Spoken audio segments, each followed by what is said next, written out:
Man, I wasn't going to make this video. Shout out whoever hit me up on Instagram and was like, man, we need to hear from you on YouTube. I'm exhausted. Warrior fans, what an emotional roller coaster, man. What an emotional roller coaster. Those of you that know me or have been following me for a while, I can be dramatic. I can be a pessimist, right? But I usually try to I think why people gravitate towards my takes is, one, I know what I'm talking about. I live this lifestyle of hoops. But two, I'm going to tell you what's on my mind. I'm going to always try to keep it 100, knowing that I can't be objective, right? When he limped off the court, I tweeted out the death of a dynasty. And it just seemed like, oh, that's it. It's all going to end just like that as the arena went quiet, right? And man, I'm still digesting this. I just got done with my breakdown, my extended breakdown on Patreon. It's like 22 minutes long. It's emotional. It's long, and it goes into some of the details. I guess if you want to talk about the schematics of the game, the main thing that struck me early on was the defensive strategy. They became much more dynamic in dealing with Harden pick and rolls, and they were better at getting the ball out of his hands quickly, which was kind of Harden's decision, but he was making that decision because we were changing the lookup. Now, in the first few games, we saw that we were doing everything possible to keep Steph from switching on him. And that meant that kind of double switching action where Steph would show, Iguodala would get back, right? And then later in the series in games 3 and 4, you saw Harden kind of figure it out, and he was attacking quicker. He wasn't letting that switch back happen, and he was going quicker, and he's been getting to the basket very efficiently and kind of keeping our defenders off balance. And in that first quarter and in that first half in particular, what you saw was that Livingston, or I say Livingston because he played a role in that, but Iguodala, and whether it was Draymond or Steph or whoever it was, when the pick and roll action was happening, they were showing, and then they weren't getting back. They were allowing Iguodala to come back, and sometimes Iguodala would not switch. Sometimes he was trapping. It was kind of like a soft trap. And it was a more dynamic look. And what it did was it forced the ball out of Harden, didn't like the read of it, and he was passing the ball to either Capella or Tucker in the middle of the floor. And that's just a much better scenario for our defense. Having Capella and Tucker make decisions in the middle of the floor as the roll man is not what Houston wants. And I think it threw them out of their offense early on. Both teams were sloppy. There were a lot of unforced turnovers. And the one knock that I had on the Warriors, despite having the dominant first half, was they still weren't looking to attack the rim. And once they got up, 15, 20 points, you saw them kind of just swinging for the fences, looking for the home run ball. And it allowed Houston to edge back in the game as the first half ended. Why aren't we getting a home whistle? I'm not going to get into Chris Paul. I'll say this. I want to fight Chris Paul. Like, I want to fight him. Like if he played pickup ball where I play pickup ball at, you know what I'm saying? At some point we would fight. That's the level of antics that it's gotten to. And it's because he's lost a step that he has to, this is what he has to resort to remain competitive. And it's pathetic. The basketball gods, they're not going to allow it, man. I'm telling you right now. So on to the second half, and there were all sorts of red flags and alarms going off as that second half started. There were all sorts of broken window theories. There was a rebound, a missed free throw from Houston, and Iguodala and Draymond boxed out, and they let the ball hit the floor before one of them grabbed it. And that was one of those like, uh-oh. And then you saw Capella, who in his limited action was crashing the offensive glass, and Houston came out and was just the more competitive team in the second half, and you could just see it, the lead evaporate as our offense. I wasn't a fan of the shots, the turnovers, all this stuff, and then it happened, right? And then it happened. And I had also tweeted out, I was like, yo, good thing Steph was on the floor that first half so KD could get his 20. And I was trolling, because I'm not a big fan of the narrative that KD is hurting Steph's offense, or when something's wrong with Steph's shot and that it's KD. I'm not a fan of that. Look, it's kind of a chicken and an egg argument. Someone's going to be the priority one option and someone is not going to be as in rhythm or as aggressive. That's just what it's going to be. And I understand that. Like, I'm not totally saying that doesn't exist. I just think that people lean on it too heavily. And I think that Durant becomes a bit of a scapegoat when Steph is struggling. And so that's why I was kind of trolling that. But anyway, careful what you ask for because you might just get it. So, what seemed to be, and I'll also be honest with you now, as I record this, the news is out that it's just a calf strain, And so, it's, again, the emotional roller coaster. But me being the pessimist that I am, I thought, just like Charles Barkley said, I thought it was just a shrewd move from the Warriors organization that they were like, yeah, it's a calf strain, just because they knew that information was going to seep out into the arena and seep down into the players. And then we would have most likely lost that game. I truly believe that. Now, if it is a calf strain, so it wasn't that strategic of a move. They were just being honest.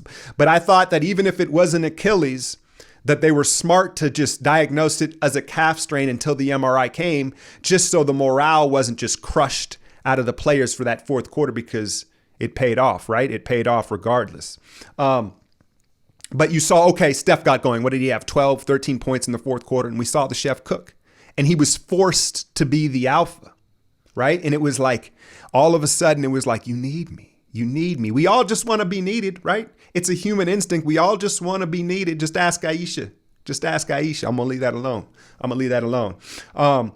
But anyway, so the people that are in the camp of finally Warriors 2015 strength in numbers basketball, it was awesome to see, man. It was one of the most memorable fourth quarters probably that I'll ever see, just being a Warriors fan. But I think the big picture thing with Steph is now it removed all indecisiveness out of his offensive action. Because all of a sudden, on every possession, in the back of his mind, he's not thinking, should I take this shot? Should I dump this down to KD? He's automatic. Or where's KD? Can we get a better shot? And that speaks to Steph's selflessness and how unselfish he is. So it's a great trait to have, but at the same time, it does hinder some of his offense because he's seeking out the best shot as Kerr and the team preaches. But with Durant no longer on the floor, Steph Curry pretty much is the best shot every time. And so what happens is all of a sudden his confidence goes up, his aggression goes up, and the ball starts to drop in the net. And that's what you saw in that fourth quarter. I'm going to wrap this up, man. I'm rambling. That's not that too long. I'm looking at my count here. I'm under 10 minutes. So moving forward, after I had to peel myself off the floor and recover and gather myself and realize that, hey, we're not out of this. We're not out of this thing, man. This game 6, I haven't looked at Vegas's odds now. I assume the Houston Rockets are probably a 4 or 5 point favorite at home, maybe even more. And I would take the strategy of, and just like we saw, isn't the storyline in this is like a movie. Paul goes down in game 5 last year. KD goes down in game 5 this year. We're basically sitting at the same exact position a year later, only it's in the semifinals. But this is just an amazing, amazing rivalry and story, man, for all basketball fans. Now, if you're in it as a fan, as a Warrior fan or a Rockets fan, man, it's crazy. But what I want to say about this game 6 is the Rockets are heavily favored, I would imagine. And it's obviously an elimination game for them. But that being said, the pressure is really on them, right? It's on them. So roll out a starting 5 of, I'm assuming it's going to be Kevon Looney. Kerr may go to his bag of tricks and start Bogut. Just start him for 3 or 4 minutes, and then we may never see him again in the game. Jerebko, I want to shout out Jerebko for staying ready so you ain't got to get ready. And I think that we can use him in spots minutes because of his physicality, and clearly he's not afraid, right? He's not afraid. You can live and die. You could live with him shooting that corner open 3 ball. He's not afraid. I think he believes he can make it.